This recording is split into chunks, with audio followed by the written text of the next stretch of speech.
ఈరోజు సండే కదా! మా అక్క కూతురైతే గులాబ్ జామ్స్ ట్రై చేసింది. ఈమెనే దివ్య తన పేరు. బావుందంట టేస్ట్. తనే ట్రై చేసింది. ఎట్లా చేసిందో చూడండి. హలో! హాయ్ ఫ్రెండ్స్ అందరికైతే మేమైతే ఈరోజు గులాబ్ జామ్స్ రెడీ చేస్తుంది మా అక్క కూతురు. రాయల్ గులాబ్ జామ్స్ అంట. ఒక కప్పు అయితే తీసుకుంది. దానికి తగినట్టు పాలేస్తూ దానైతే కలుపుతుంది. ఈరోజు సండే కదా! ఏమన్నా చేసుకుందాం పిన్ని అంది. గులాబ్ జామ్స్ చేద్దామంది. నువ్వే ట్రై చేయి దివ్య అని చెప్పిన. ఓకే అని చెప్పేసి తనే ట్రై చేస్తుంది. పిండి అయితే తడిపి పెట్టింది. చిన్న చిన్న రోల్స్ చుడుతుంది. ఇలా అన్నీ అయితే రెడీ చేసి పెట్టింది. ప్యాన్ పెట్టి ఆయిల్ వస్తుంది. అసలు వంటే చేయదు. కానీ ఇవైతే ట్రై చేస్తా అని చెప్పేసి చేస్తుంది. ఎట్లా వస్తుందో మరి. సరేలే చేయకోకున్నాను నేను కూడా సరే అని చెప్పిన. డీప్ ఫ్రైకి తగినంత ఆయిల్ వేసి ఫ్రై చేస్తుంది అవైతే.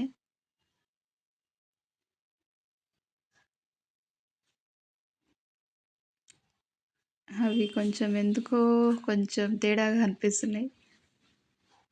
కొద్దిగా షేప్ అయితే మారినాయి కొన్ని. అప్పుడప్పుడే ఇట్లా తడిపి చేస్తున్నందుకు మరేమో కొంచెం తేడా కొడుతున్నాయి గులాబ్ జామ్స్ అయితే. ఒక కప్పు ఉంది కదా అది దానికి ఒక కప్పు షుగర్ వేసి అలాగే 3 కప్పుల వాటర్ అయితే యాడ్ చేస్తుంది.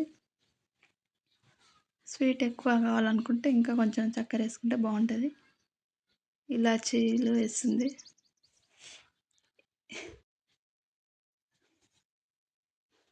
పాకం రావాలనేది ఏం లేదు, జస్ట్ మరలితే చాలు. దానైతే తీసుకొని ఒక 2-3 మినిట్స్ అయితే పక్కలో పెట్టుకోవాలి. కొంచెం చల్లగా కావాలి. మరి వేడి దానిలో వేస్తే అవి ఇట్లా ఇచ్చుకపోతాయి. ఒక 2 మినిట్స్ అయిపోయిన తర్వాత అవైతే దానిలో వేసేస్తుంది.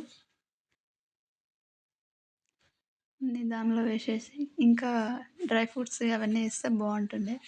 మేము అవి వేయలేదు, ఓన్లీ ఇలాచీలు కాడికేసినాం. ఇలా కాస్త ఓపెన్ చేసి ఒక 1 అవర్ అట్లా పెట్టేస్తే సరిపోతుంది. ఒక 1 అవర్ అయిన తర్వాత ఇలా అయినాయండి అవి అయితే. జస్ట్ ఇది ఫస్ట్ టైం ట్రై చేసింది. అసలు వంట కూడా చేయదు. అలాంటిది ఈరోజైతే గులాబ్ జామ్స్ చేస్తాను ట్రై చేసింది. ఓకే బాగానే వచ్చినాయి.